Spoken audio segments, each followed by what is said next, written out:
最近我看到有人说李一雪很喜欢在评论区怼网友，我觉得你说这个话吧，多多少少有点冤枉我了。因为以我的脾气呢，光在评论区怼是完全不过瘾的。今天我专门录个视频来怼一下。你如果是个玻璃心呢，你现在就可以划走了，因为接下来的内容呢，我怕你心脏受不了。下面我来总结几类我在评论区一定会怼回去的留言类型，看看有没有说到你。第一种类型啊，你这么年轻一个小姑娘，你懂个屁呀！你知道这个社会上的事情吗？你这种小姑娘就应该赶紧去嫁人，赶紧生孩子带孩子，你都不该掺和这个社会上的事情。送你一个白眼，自己体会啊！就这种人你都不用多想，他大概率呢就是一个油腻的中老年男人，然后抱着手机一顿输出。对，我年轻是没有错啊，年轻就是资本呢。这个社会的进步难道不是靠年轻人来推动的吗？怎么你年纪大你不洗澡你牛逼？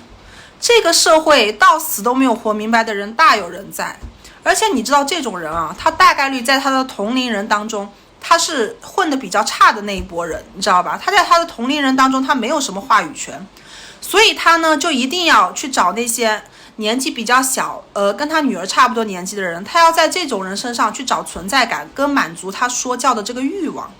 就这种人，我给你一个建议啊。你去那些就是高中刚毕业去当主播的那种小女孩的直播间，你给她刷2个棒棒糖呢，她给你说啊哥哥好，哥哥好棒。你给她刷一个穿云箭呢，她能叫你叫爸爸。你给她刷一个嘉年华呢，她能跪下来叫你叫爷爷。对，就是你在那种人身上你能找到你想要的东西，但是在我这里不好意思没有。第二种留言更好玩，就像很多人每天在评论区说你要小心啊，你出门要小心被车撞呀，你要小心意外死亡啊。你们知道我一般怎么回复这种留言吗？我一般会把他打的每一个字复制粘贴，加上一个也字，原封不动的还给他。比如说他说你要小心啊，我就会回你也要小心啊。他说你要小心出门被车撞啊，我就说你也要小心出门被车撞呀。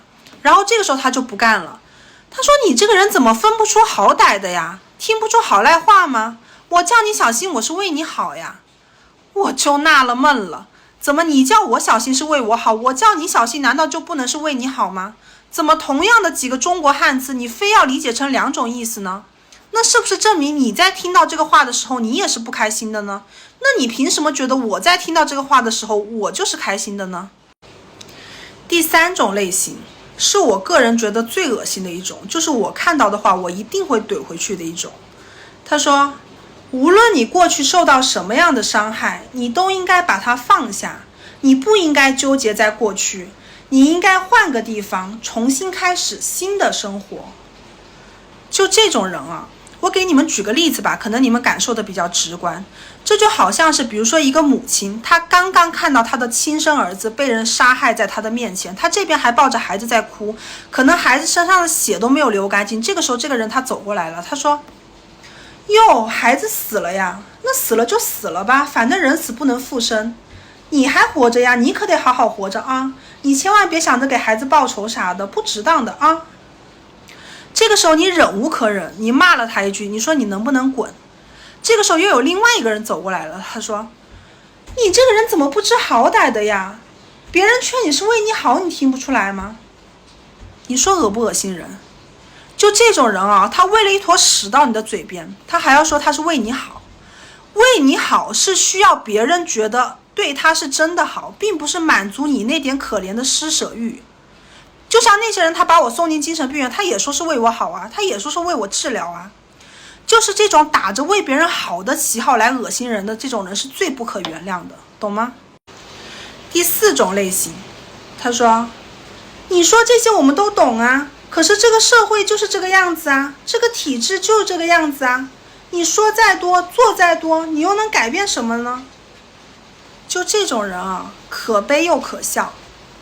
我在评论区我是非常能直观地感受到封建的奴性思想对于国人的荼毒是多么的深刻。他们已经被洗脑成他潜意识里就觉得老百姓就是应该被人奴役的，老百姓就是应该被人欺压的，老百姓就是应该被人不公平对待的，他已经形成了一种思维定式。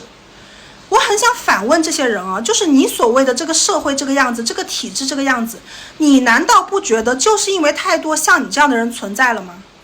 你一天到晚除了抠键盘来抱怨，你做过一件实事吗？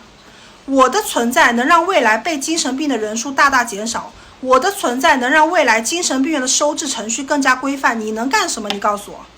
自古以来，只有坐着的人有资格教站着人做事，从来没听说过有跪着的人来教站着人做事的。你一天到晚只会抱怨这个社会的不公，但你从来没有为此做出过一丝努力。OK， 你不做就算了，但总有人去做，你还要跳出来冷嘲热讽，你觉得我能惯着你吗？